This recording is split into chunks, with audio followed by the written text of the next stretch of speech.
கொடுக்கணுமா வேணாமா?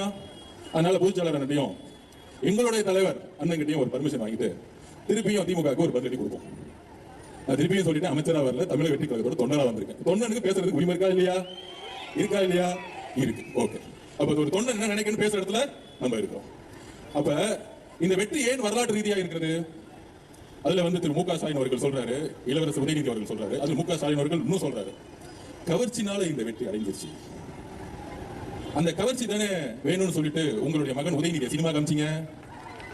கவர்ச்சி வந்துச்சா? படிப்பும் வரல, சினிமாவும் வரல, ஏதாவது ஒண்ணு வரணும். கடைசியில் அரசியலும் வரல. நாங்க அப்பயே சொன்னோம், பிறப்பால் ஒரு முதலமைச்சர் உருவாக கூடாது, மன்னர் ஆட்சியை ஒழிக்கணும், அதுதான் இந்த தேர்தல். சொன்ன மாதிரியே பெண்களும் இளைஞரும் மன்னர் ஆட்சியை ஒழிச்சுட்டாங்க. உருவாக்கூடாது, அதையும் கொஞ்சம் ஒழிச்சு விட்டுருணும்.